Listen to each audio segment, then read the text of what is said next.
朋友们注意了，注意了啊！未来5年呢，将会有3种房子呢变得一文不值。内行人呢，现在已经开始动手了，已经开始抛售了。大家呢，如果说手里还有这种房子，然后看到我的视频的话，劝大家呢还是赶紧出手啊，不然呢，真的是后悔都来不及了，真的是肠子都要悔青了啊！看到视频的朋友一定记得点赞、转发、收藏给需要的一个朋友，一定要转发给自己身边的一个家人和朋友啊。那我们就废话不多说，给大家说一说到底是哪几种房子。那首先第一种房子呢，就是这种高层住宅。现在呢，越来越多的人就开始吐槽这种高层住宅，说未来的高层住宅呢，绝对是以后的一个贫民窟啊！不管你是300万买的、500万买的、800万买的，无论是多贵买的，买的是那种什么大平层、什么豪宅、什么江景房、海景房啊，以后呢，未来的这个超高层呢，绝对会成为一个贫民窟。为什么会有这么多人这么说呢？因为就是这个超高层呢，有着各种有着多方面的一个硬伤，真的是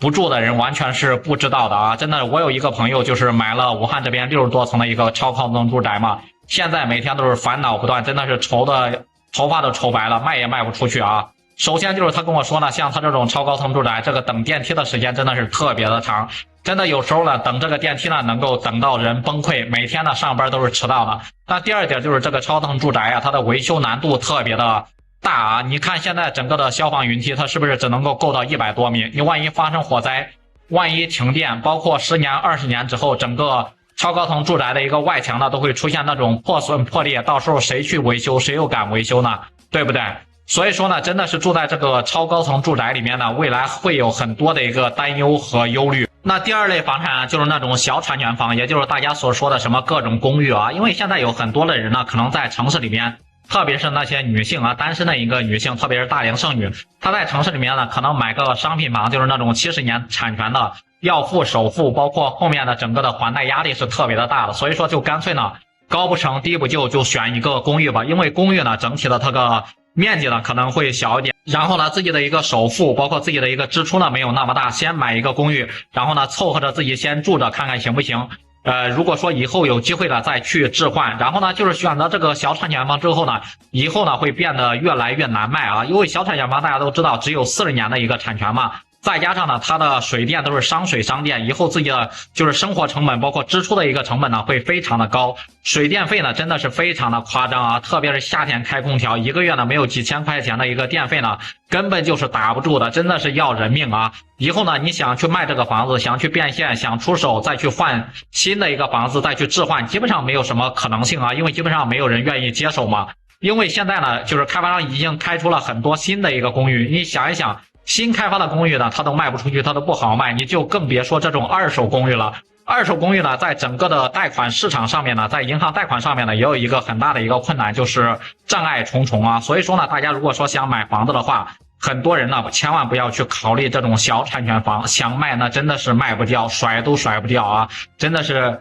劝大家啊。那第三种呢，就是城市当中的老破小啊，因为很多人在买房的时候为什么会选择这种老破小呢？第一就是因为图便宜嘛，二手房嘛，可以选择的一个空间很多。第二呢，就是因为这个老破小呢，一般都是地理位置非常优越的，周边的一个配套非常的齐全，再加上呢，有很多老破小呢都属于这个学区房，就是孩子呢以后上学会非常的方便，所以很多人呢就头脑发热选择了这个老破小。但是大家要知道一个点，就是老破小的房子呢，将来自己呢想要变现是真的非常难非常难啊。因为呢，现在新开发的这种商品房真的是层出不穷，一大堆的一个库存。也就是说，很多人呢，即使有刚需的一个需求，刚需的一个用户，他想去选择老破小的这个概率呢，也是非常的低。毕竟呢，居住的环境特别的恶劣，特别的差，而且呢，还有各种的漏水的隐患，各种要去维修的一个隐患，包括它相应的一个物业也跟不上配套嘛。然后根本就没有物业管理嘛，整个小区里面非常的乱，真的是让人非常头疼的一个问题啊。